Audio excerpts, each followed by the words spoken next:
حضرت ملا احمد نراقی اپنی کتاب تقدیس میں تحریر فرماتے ہیں کہ حضرت موسیٰ علیہ السلام کوہ طور کی طرف چلے جا رہے تھے۔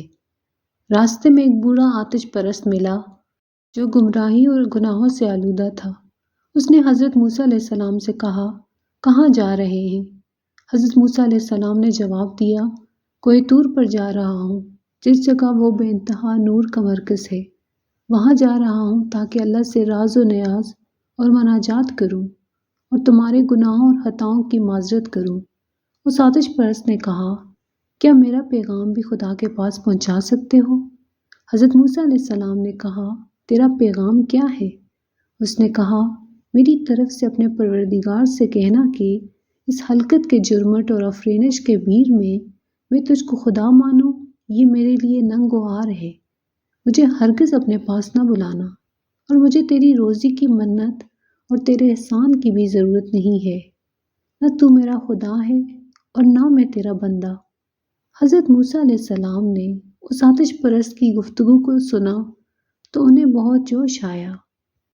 اپنے دل میں کہا، میں اپنے محبوب سے مناجات کرنے کے لیے جا رہا ہوں، مناسب نہیں ہے کہ اس کے سامنے یہ نازیبا گفتگو بیان کروں۔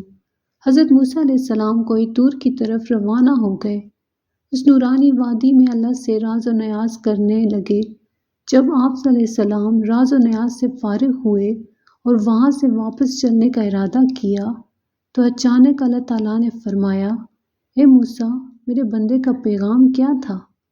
عرض کیا، میں اس پیغام کو سناتے ہوئے شرم محسوس کرتا ہوں۔ تو خود علیم و بصیر ہے اور جانتا ہے کہ اس بورے آتش پرست نے تیری شان میں کیا گستاخی کی ہے۔ اللہ تعالیٰ نے ارشاد فرمایا، اس زبان دراز کے پاس جانا اور میری طرف سے اس کو سلام کہنا، اور اس کے بعد پیار و محبت سے اس کو یہ پیغام سنانا، اگر تجھے مجھ سے عار ہے تو مجھے تجھ سے کوئی عار نہیں ہے، میں ہرگز تجھ سے جنگ نہیں کروں گا۔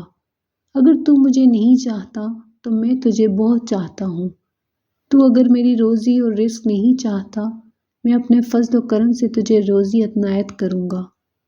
اگر میری روزی کا احسان نہیں چاہتا تو میں بغیر احسان کے روزی عنایت کروں گا۔ میرا فیض سب کے لیے عام ہے، میرا لطف و کرم بے نہایت ہمیشگی اور قدیم ہے۔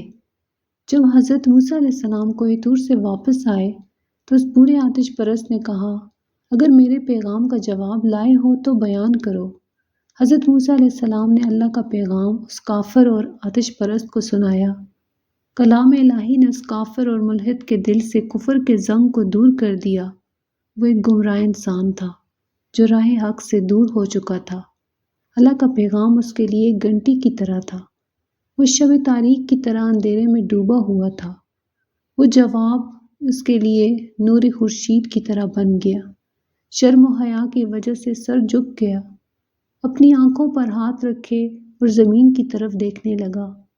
تھوڑی دیر بعد اس نے سر اٹھایا اور اشک بھری آنکھوں اور سوز جگر کے ساتھ کہا، اے موسیٰ، تم نے میرے جسم میں آگ لگا دی ہے جس سے میرا جسم اور روح دھواں ہو گیا ہے۔ یہ کیا پیغام تھا جو میں نے خدا کی بارگاہ میں پیش کیا؟ میں بدبخت ہوں، افسوس مجھ پر۔ اے موسیٰ، مجھے ایمان کی تعلیم دے، مجھے حقیقت کا راستہ بتائیں۔ خدایا، کیا عجیب واقعہ پیش آیا، میری روح قبض کر لے تاکہ میں اس پریشانی سے نجات پا جاؤں۔ حضرت موسیٰ علیہ السلام نے ایمان، عشق، رابطے کی گفتگو اور اللہ سے راز و نیاز کا سلیقہ سکھایا، اور اس نے توحید کا اقرار کیا اور اپنے گزشتہ گناہوں سے توبہ کی، اور اس دنیا سے محبوب کی طرف کوچ کر گیا۔